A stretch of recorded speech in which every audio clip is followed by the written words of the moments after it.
वहीं रुक जाओ। आइए इस बारे में बात करते हैं। अगर आप कल लौट सकते तो क्या अपनी माँ के साथ जो हुआ उसका नतीजा बदलना चाहेंगे?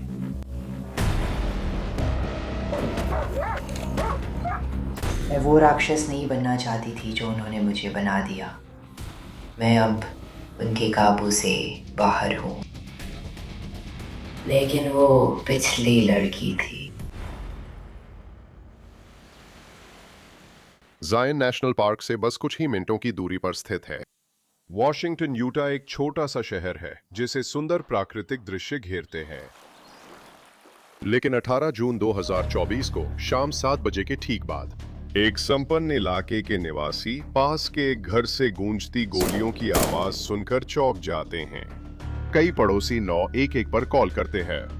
कुछ ही मिनटों में वॉशिंगटन सिटी के पुलिस अधिकारी सेवानिवृत्त समुद्री इंजीनियर 70 वर्षीय जोसेफ बेली और उनकी 60 वर्षीय पत्नी गेल बेली के घर पहुंच जाते हैं। जब अधिकारी घर में प्रवेश करते हैं तो वे अकल्पनीय हिंसा का सामना करते हैं।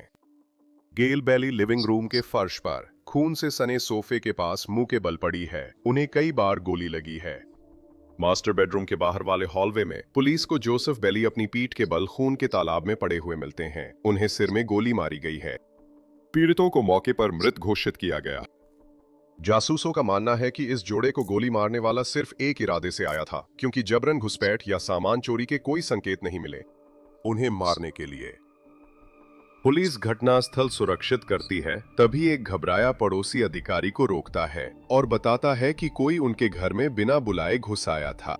6 यूनिट्स हमारे पड़ोसी बेसमेंट में भाग गए। उसे नहीं पता कि वो आदमी कौन है। शक है कि वह हत्यारा है या नहीं। पुलिस तुरंत कार्रवाई करती है। पुलिस है, बाहर आओ।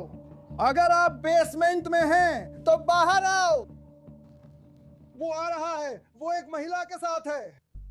निहत्था आदमी खुद को कोरी बेली, जोसेफ और गेल का बेटा बताता है और साथ वाली महिला उसकी पत्नी है।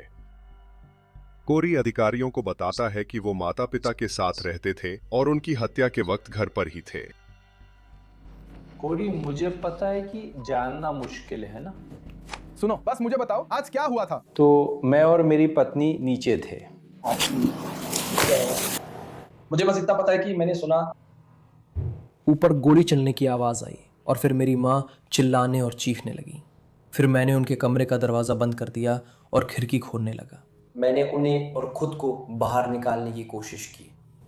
जब तक हम खिड़की से बाहर निकल रहे थे वो मेरे दरवाजे पर ज़ोर ज़ोर से मार रहा था और उसे खोलने की कोशिश कर रहा था। मैंने वहाँ दरवाजे पर गोलियों की आवाज़ सुनी। मुझे लगता है वो दरवाज़ा खोलने के लिए या कुछ ऐसा करने के लिए गोली चला रहा था, या जहाँ हम थे वहाँ अंदर गोली मारने की कोशिश कर रहा था। जब अफसर कोरी से पूछते हैं कि उसके माता पिता की हत्या किसने की, वो बिना झिझक जवाब देता है। वो कहता है कि हत्यारा उसकी 28 साल की बहन मिया बेली है। वो सिजोफ्रेनिक है। वो हाल ही में ट्रांजिशन के दौरान बहुत सारी समस्याओं से गुजर रहा है। कोरी ने बताया कि मिया ट्रांसजेंडर महिला है। मिया का जन्म नाम कॉलिन ट्रॉय बेली है। कोई अंदाजा है कि वो अब कहाँ जा सकता है? जैसे ही हम खिड़की से बाहर जा रहे थे वो हमारे दरवाजे पर जोर जोर से पीटने लगा। तो मुझे बिल्कुल भी पता नहीं है। मुझे तो ये भी नहीं पता कि वो यहाँ कैसे आया। तो वो यहाँ नहीं रहता। नहीं, उसके खिलाफ पहले से ही संरक्षण आदेश जारी है। कोरी ने कहा कि उसने मिया के खिलाफ संरक्षण आदेश हासिल किया जब मिया ने पिछले साल उस पर बंदूक तान दी थी। वो कौन सी गाड़ी चला रहा था? मुझे बिल्कुल पता नहीं। नहीं, वो भाग गया। असल में वो कौन सी गाड़ी चला रहा था? वो आमतौर पर शहर में पीला वाहन चलाता है। पुलिस को पता चलता है कि मिया बेघर है और उसका पता नहीं है, इसलिए वे उसकी तलाश के लिए अलर्ट जारी करते हैं। उम्मीद करते हैं कोई उसे देख ले। कंट्रोल 604। जो एकमात्र विवरण मुझे मिल सका वो है दुबला पतला, करीब 5 फीट 9 इंच लंबा, कभी कभी विग पहनता है। आज उसके बाल कितने लंबे हैं पता नहीं। उसे हथियार बंद और खतरनाक मानते हुए उन्होंने पूरे इलाके में घर के अंदर रहने का आदेश दिया। जैसे ही सीएसआई टेक्नीशियन अपराध स्थल की जांच और फोटोग्राफी जारी रखते हैं, पीड़ितों के शव घर से हटाकर मेडिकल एग्जामिनर के ऑफिस ले जाए जाते हैं। इस बीच अधिकारी पड़ोस में जाकर संभावित गवाहों की तलाश करते हैं। क्या आपने उस समय कुछ देखा या सुना था? नहीं, मैंने सायरन की आवाज के अलावा कुछ नहीं सुना। माफ कीजिए, कुछ भी चिंता की बात नहीं है। उनकी जांच के दौरान एक पड़ोसी नया सबूत लेकर आगे आता है। वो बताती हैं कि उनके सुरक्षा कैमरों ने मियां की कार और कोरी व उनकी पत्नी को घर से भागते हुए रिकॉर्ड किया। मेरे पास उस समय वो कार आती हुई दिख रही है और फिर ये लोग 7/12 पर नीचे भागते हुए दिख रहे हैं। अगर आप चाहें तो मैं आपको पूरी फुटेज दिखा सकती हूँ। हाँ, क्या आप उसे कैप्चर या उसका स्क्रीनशॉट ले सकते हैं? हाँ, लगता है मैंने स्क्रीनशॉट लिया था। अगर वीडियो डाउनलोड कर सकूँ तो शेयर भी कर सकती हूँ। हाँ, अगर आप भेज सके तो अच्छा होगा। हाँ, हमने सुना था और मैंने उसे उस दिशा में गाड़ी चलाते देखा। बाकी मुझे नहीं पता। वो सच में उसी दिशा में गाड़ी लेकर गया था? हाँ। वो उधर गया था, मुझे यकीन नहीं। तो क्या वो आ रहा था या जा रहा था? 6:58.58 पर वो कैमरे के सामने से गुजरता है। 6:58। हाँ। फिर वे नीचे दौड़ते चिल्लाते हैं कि 7:02 पर गोली चली। पुलिस वारंट लेकर मियां का मोबाइल फोन अपराध स्थल से आधा मील दूर ट्रैक करती है। वहां पहुंचने पर कुछ हाथ नहीं लगता और मियां नहीं मिलती। उसका फोन सड़क के किनारे फेंक दिया गया है। जैसे जैसे रात होती है और मियां की तलाश जारी रहती है, एक जासूस उसकी मौसी से संपर्क करता है। तो मैं बस आपसे जल्दी से बात करना चाहता हूँ और जानना चाहता हूँ कि आपने आखिरी बार मियां से कब बात की थी? मैंने उसे फोन किया क्योंकि उसकी माँ ने हमारी माँ को फोन किया था और उनका रिश्ता अच्छा नहीं रहा है और मैंने पूछा क्या चल रहा है और उसने कहा मेरी बेवकूफ, आप जानती हैं मेरी माँ, वो बहुत परेशान है कि उसकी माँ ने अस्पताल फोन किया और उसकी लिंग परिवर्तन की सर्जरी को टाल दिया। उसने थोड़ी शिकायत की और फिर कहा माफ कीजिएगा आंटी, मुझे आप पे चिल्लाना नहीं चाहिए था और मैंने कहा कोई बात नहीं। ये एक बहुत ही शांत, काफी सामान्य बातचीत थी। ठीक है, तो कुछ भी नहीं, वो बहुत अजीब या परेशान नहीं लग रही थी। क्या कुछ ऐसा था जिससे आपको चिंता हो कि ऐसा कुछ होने वाला है? नहीं, कुछ हफ्ते पहले मैं अस्पताल गई थी उसकी दवाइयाँ ठीक करवाने और वो बाहर आ गई, लेकिन वो हमेशा हमारे आसपास बहुत शांत रही है। लेकिन हम उसे मियाँ ही कहते हैं और उसका फैक्ट चेंज भी ठीक है। हमारे उसके साथ वैसे कोई मसले नहीं हैं जैसे उसके माता पिता या दूसरों के साथ थे। हाँ, क्या आप मेरी मदद कर सकते हैं? क्या आप इसे थोड़ा सा समझा सकते हैं? मुझे उसके माता पिता के साथ रिश्ते को समझने में मदद करें। देखिए, उसका अपने भाई के साथ वो हादसा हुआ था और फिर उन्होंने, आप जानती हैं, उसकी ट्रेनिंग छीन ली या कुछ ऐसा, तो उसे छोड़ना पड़ा और वो बस यहाँ वहाँ इधर उधर रही है, आप जानती हैं। और सच कहूँ तो मुझे ठीक से पता भी नहीं है क्योंकि मेरी अपनी बहन से 2 साल से कोई बात नहीं हुई है, तो मैंने उससे कभी बात नहीं की। मुझे बिल्कुल भी जानकारी नहीं है। कितनी बार मुझे पता है वो पापा से मम्मी से ज्यादा बात करती थी, लेकिन ठीक से नहीं जानता। आखिरी बार जब मैंने सुना था तो पापा उसे लिंग परिवर्तन की सर्जरी के लिए ले जा रहे थे। अब ये उसने मुझे बताया था। पापा उसे लेकर जाने वाले थे और उसके साथ रुकने वाले थे। फिर अगली बार पता चला कि वो सब रुक गया और ये बात मुझे आज ही पता चली, तो मुझे नहीं पता कि ये कब हुआ। मियां की चाची कहती है कि उनका बेटा मियां की मानसिक स्थिति जान सकता है। डिटेक्टिव उससे संपर्क करता है। मुझे बताया गया था, मुझे आपका नाम और नंबर दिया गया था, कहा गया था कि कॉल करूं और शायद आपके पास और जानकारी हो। मियां की संभावित मौजूदगी, वो कहाँ रही है, उसकी मनोदशा कैसी रही है, हाल में उसकी मानसिक स्थिति कैसी रही है और इस समय वो किस बात से परेशान है, ऐसी बातें हैं। क्या आप मदद कर सकते हैं? क्या पता है वो कहाँ रह रही है? वो कल रात तक मेरे साथ थी। वो कब से आपके साथ रह रही थी? सिर्फ कुछ दिन, 4 दिन शायद। पिछले कुछ दिनों में वो कैसी थी? जैसे कुछ ऐसा जैसे भ्रमग्रस्त, शक्की, मानसिक रूप से बीमार। मेरा मतलब है, मैं इसे और नहीं समझा सकता फ्लैंक, कोई मतलब नहीं बन रहा। मुझे नहीं लगता वो सही दिमाग में है उसने जो किया, लेकिन लगता है खुद पर काबू नहीं है, समझ रहे हो? वो इस वक्त चिकित्सकीय रूप से विक्षिप्त है, समझ रहे हो? तो ये ऐसा नहीं था कि एक दिन में उसे जोश आ गया और उसने कुछ भयानक कर दिया। ये तो ऐसा है कि उसका दिमाग काफी समय से इसी हालत में है। मियां के कजिन ने कहा कि उसकी मानसिक स्वास्थ्य समस्याओं को संभालना उसके लिए बहुत मुश्किल था। वो क्या कर रही थी? वो कल रात क्या कर रही थी या क्या कह रही थी जिससे आपको ऐसा लगा कि आपको उसे वहां से जाने के लिए कहना पड़ा? वो चिल्ला रही थी कि उसने किसी ठगी में कुछ पैसे खो दिए हैं और फिर वो कह रही थी कि उसके पुराने घर पे किसी ने उस पर बंदूक तान दी थी और वो उसके लिए बहुत डरावना था। और फिर मैंने कहा ठीक है। फिर उसने कहा कि वो मुझे जहर दे रहा था, रेडिएशन वाले उपकरण रख रहा था और दीवारों में माइक्रोफोन लगा रहा था। मैंने कहा ठीक है। मैंने उस वक्त समझ लिया कि आप ऐसे इंसान से बहस नहीं कर सकते जिसकी हालत इतनी बिगड़ चुकी हो, और मैंने बस कहा ठीक है, तुम्हें यहाँ से जाना होगा। मुझे लगता है तुम्हें मानसिक स्वास्थ्य संबंधी मदद की जरूरत है। अभी मैं तुम्हें घर नहीं रख सकता। सब कुछ शालीन था। मैंने उसकी चीजें कार तक पहुंचाने में मदद की। निया, मैं तुमसे प्यार करता हूँ और उम्मीद है तुम्हें मदद मिलेगी। जैसे जैसे जासूस रात और सुबह तक काम करते हैं, उन्हें सुराग मिलता है। करीब 1 बजे एक गश्ती पुलिसकर्मी मिया को वॉशिंगटन के दक्षिण में रिवर रोड के किनारे चलते हुए देखता है। वो बैकअप के लिए रेडियो पर संदेश भेजता है। अधिकारी और श्वान दस्ते पहुंचते हैं और अपनी अपनी जगह ले लेती हैं।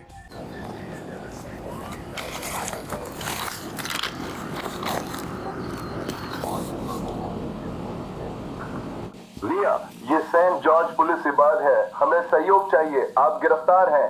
कृपया अपने हाथ ऊपर उठाएं, अपने हाथ खाली रखें, आगे बढ़ें, दाईं ओर जाएं। कृपया जवाब दें। मिया जवाब में अपनी बंदूक अपने सिर पर रखती है। मिया, वहीं रुक जाओ।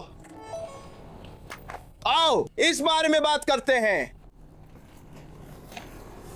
हम उसे ये करने दे सकते हैं।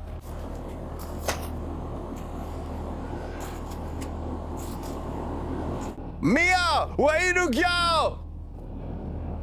वो एक घर की तरफ जा रहा है। ठीक है। तुम्हें क्यों लगता है वो घर जा रहा है? क्या तुम चाहते हो हम उसे मार गिरा दें? अधिकारियों ने जोखिम और परिणाम को तौला। अगर वे मिया का पीछा करते हैं तो संभावना है कि वह खुद को मार सकती है या उन पर गोली चला सकती है। कोई संवाद नहीं। उसने बंदूक सिर पर रखी है। अब हम नहीं देख सकते जब लाइट्स जलती हैं। वे पीछे हटने का फैसला करते हैं और मिया अंधेरे में गायब हो जाती है।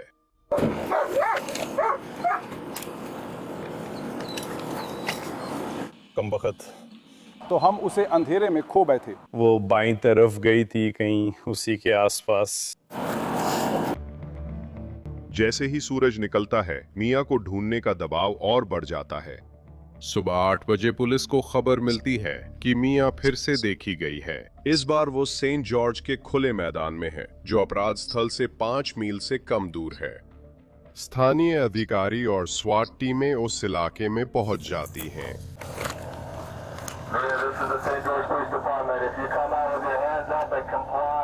आपको चोट नहीं पहुंचेगी। फिर कह रहा हूँ, हाथ ऊपर करो और बाहर आओ। आप गिरफ्तार हैं। ये सेंट जॉर्ज पुलिस विभाग है। आप चारों तरफ से घिरे हुए हैं और गिरफ्तार हैं। अपने हाथ ऊपर करके बाहर आओ। पुलिस से घिरी मिया इशारा करती है कि वह आत्मसमर्पण करने को तैयार है।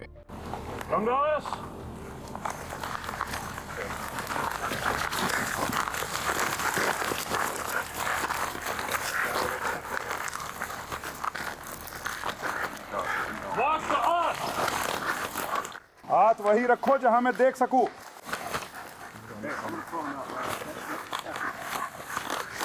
हाथ जहां मैं देख सकूं।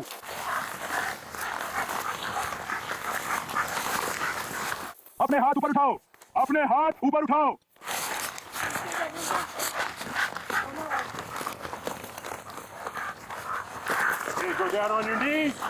घुटनों के बल नीचे बैठो। अपने हाथ अपने सामने जमीन पर रखो। हाँ, अपने शरीर को पीछे की तरफ सरकाओ जब तक कि तुम अपने चेहरे के बल लेट ना जाओ। अपनी टांगों को पीछे की तरफ सरकाओ जब तक कि तुम लेटे ना हो जाओ। अपनी बाहों को अपने दोनों तरफ फैला लो। जारी रखो। अपनी हथेलियां ऊपर की तरफ कर लो।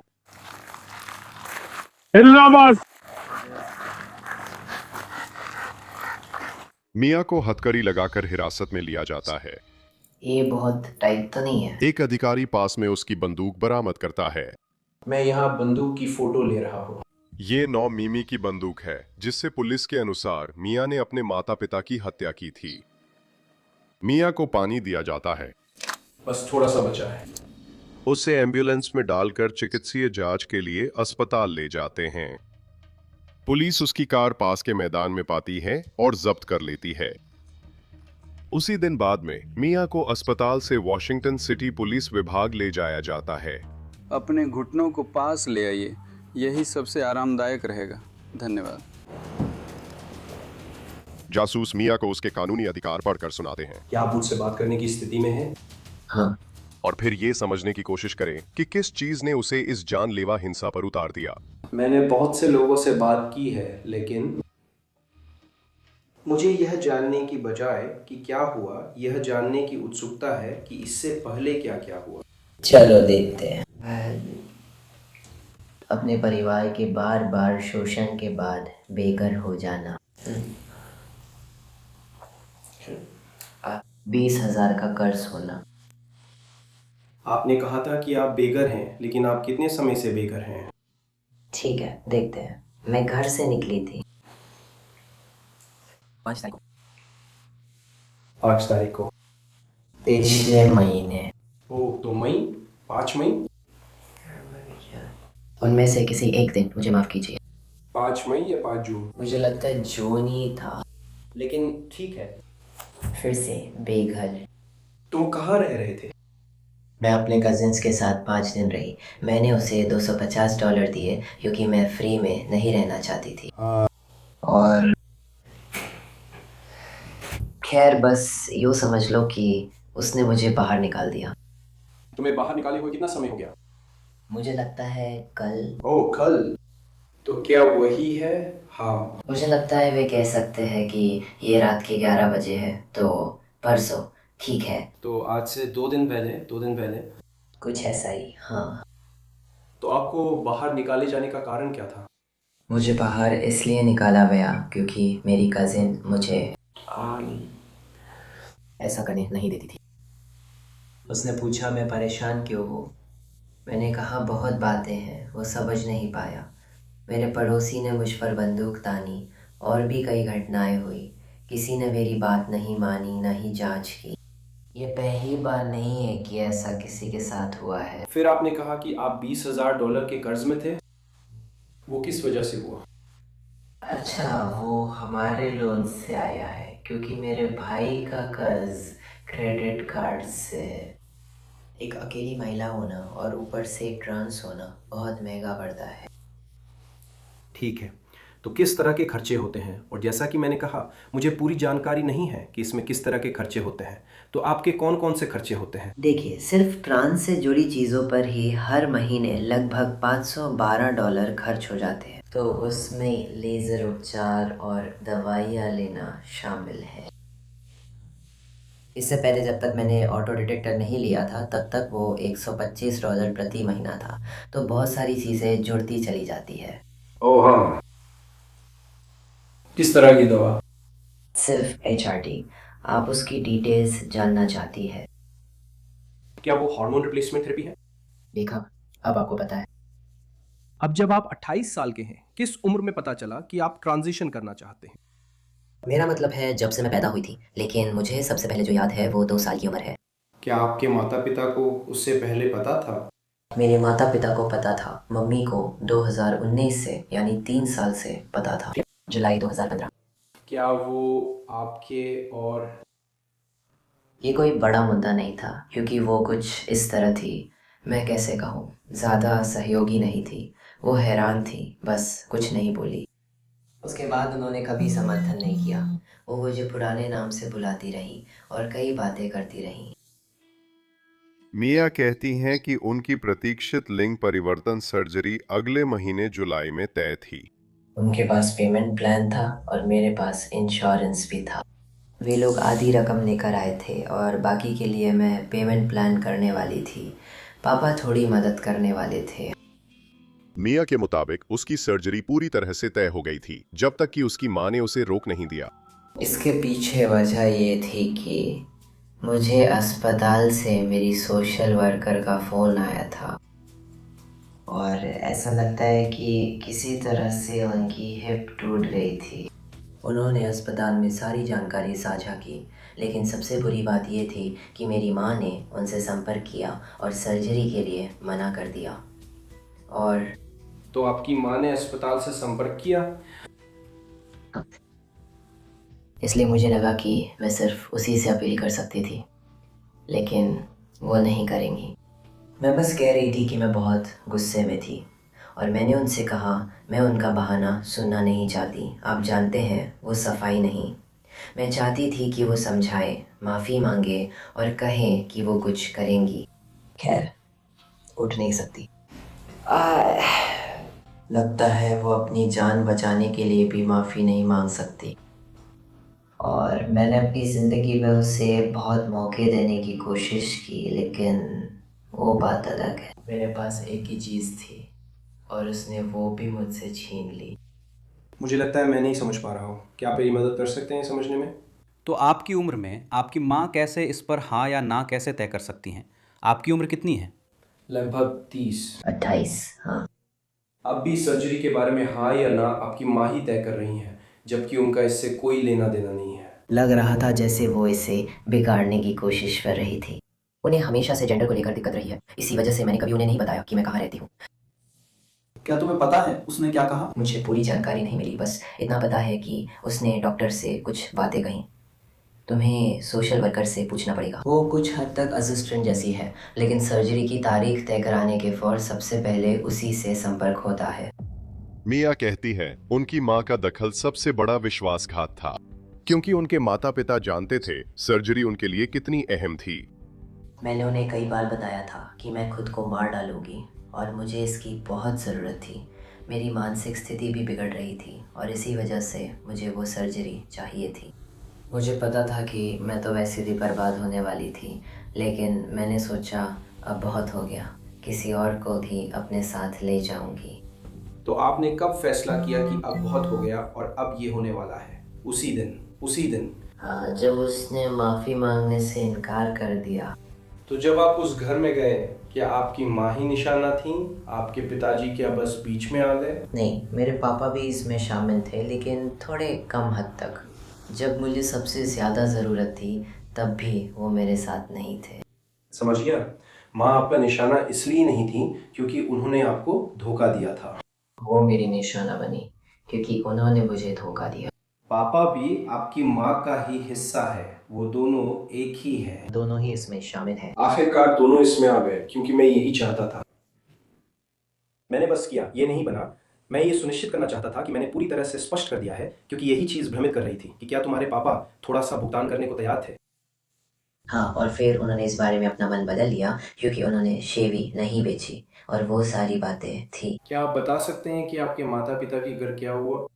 मैं बस वहाँ एक जगह पे सतर्क हो गई थी। एक बंदूक थी, मैं थी। आप जानते हैं, मैंने खुद से कहा कि उस हिस्से को खुद से दूर फेंक दूँ। सच में, आप जानते हैं, जो हमेशा हिचकिचाती रहती थी। और मैं दरवाजे में घुसी और उससे पहले गोली मार दी। कोशिश कर रही थी कि ये जल्दी हो जाए। पापा को तुरंत ही मार दिया था। जब तुम अंदर आए, तुम्हारी मम्मी कहाँ थी? मुझे लगता है वो दूसरी कुर्सी पर थी, जो टीवी या सफ़ेद सोफे के सबसे पास थी। क्या तुम्हारे पापा भी उसी कमरे में थे? नहीं, वो बाहर गए। मैंने उन पर बंदूक तानी, लेकिन कुछ नहीं कहा। उन्होंने गोली नहीं चलाई। हाँ। मैंने पापा को 2 बार गोली मारी और फिर मैं नीचे गई और मैंने अपने भाई से कहा, तुमने मेरी ज़िंदगी बर्बाद कर दी। ये उतना उसके बारे में नहीं कहा, ये मेरे माता पिता के बारे में एक संदेश था। क्या यही आपकी मंशा थी? आप चाहते थे कि वो आपको लगे? नहीं, मुझे पता था वो उसी को लगेगा। उसने दरवाजे पर सामान अड़ा दिया था। मैंने सोचा भाड़ में जाए वो मेरा निशाना नहीं था। इसके बाद मिया कहती है कि वो ऊपर लौट गई। ऊपर जाओ और पापा पे फिर वार करो ताकि पक्का हो जाए कि वो मर चुके हैं। जाने से पहले मिया कहती है कि उसे एहसास हुआ कि उसकी माँ अब भी जिंदा थी। मुझे याद है कि मैं एहतियातन ऊपर आई थी क्योंकि सुना था वो खून बहा रही थी, शायद दम घुटने से। ठीक है, मेरा मतलब था उसे फिर से गोली मारना। क्या आपको वो याद है? क्या वो तब हुआ जब आप ऊपर आए थे? हाँ, सबसे पहले पापा थे। हाँ। फिर आपने मम्मी की आवाज़ सुनी कि वो जिंदा थी। हाँ, कुछ आवाज़ें अब भी आ रही थी। फिर मैंने उन्हें दोबारा गोली मारी। तुमने तब अपने माता पिता को मारने के लिए क्या इस्तेमाल किया था? मेरी बंदूक। क्या वही बंदूक थी जो तुम्हारे पास पुलिस के सामने आत्मसमर्पण करते समय थी? हाँ। अगर कल लौट सकते तो क्या माँ पापा के साथ हुई बात बदलना चाहोगे? मुझे नहीं लगता कि उनके मन को बदलने का कोई तरीका है, और अगर वो अपना मन बदल भी ले, जो मुझे पता है कि वो नहीं करेंगे क्योंकि वो इतने आत्ममुग्ध है, मेरा मतलब है सब कुछ बिल्कुल अलग तरीके से होता। वो उनका फैसला था, उनके पास मौका था। मैं वो राक्षस नहीं बनना चाहती थी जैसा उन्होंने मुझे बना दिया था। मैं सच में अच्छी बनना चाहती थी, सच में चाहती थी, लेकिन जैसा कि मैंने कहा, वो आखिरी उपाय था, आखिरी सहारा। मुझे इसका कोई पछतावा नहीं है, मुझे उनसे नफरत है। इंटरव्यू के बाद मियां बेली को कई आरोपों, जिनमें एग्रेवेटेड मर्डर के 2 आरोप भी शामिल हैं, में जेल में रखा गया। गंभीर मानसिक स्वास्थ्य समस्याओं के बावजूद अक्टूबर 2025 में एक जज ने मियां को मुकदमे के योग्य माना। अगले महीने मियां ने एग्रेवेटेड मर्डर के 2 आरोपों और एग्रेवेटेड असॉल्ट के आरोप में दोषी लेकिन मानसिक रूप से बीमार होने की दलील दी। अपनी सजा के समय मियां चुप रहती है, लेकिन उसके वकील उसकी ओर से एक बयान पढ़ते हैं। जो घटनाएं घटी उनसे मुझे बहुत दुख और पछतावा होता है। उस समय मेरी मानसिक स्थिति स्थिर नहीं थी, और काश मैंने मदद ली होती तो यह सब रोका जा सकता था। इससे मुझे मर जाने का मन करता है, क्योंकि मैं अपने किए के साथ जी नहीं सकता। मैं अपने परिवार से दिल से गहराई से माफ़ी चाहता हूँ कि मैंने यह घिनौना काम किया। काश मैं समय के साथ माफ़ी का हकदार बन पाता। लेकिन जज उन पर कोई रहम नहीं दिखाती। उस दिन आपके किए गए काम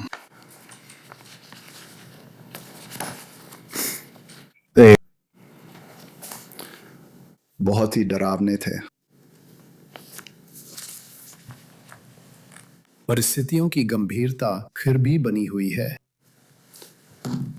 और आज की सजा के बारे में, सजा एक के बाद एक चलने वाली सजाएं होनी चाहिए और होंगी।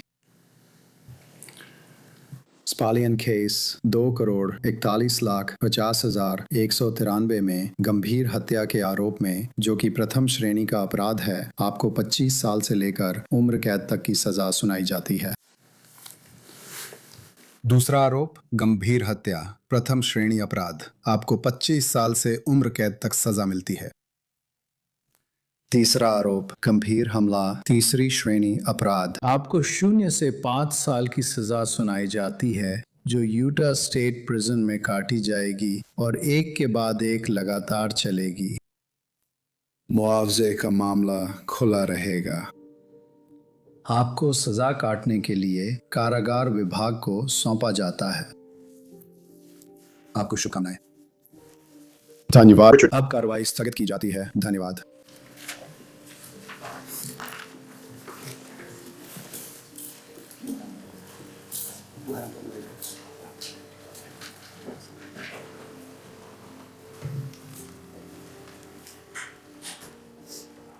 आप अकेले नहीं हैं। अगर आपको बात करने की जरूरत है तो 988 आत्महत्या और संकट हेल्पलाइन उपलब्ध है। बस 988 डायल करें। मदद सिर्फ एक फोन कॉल दूर है।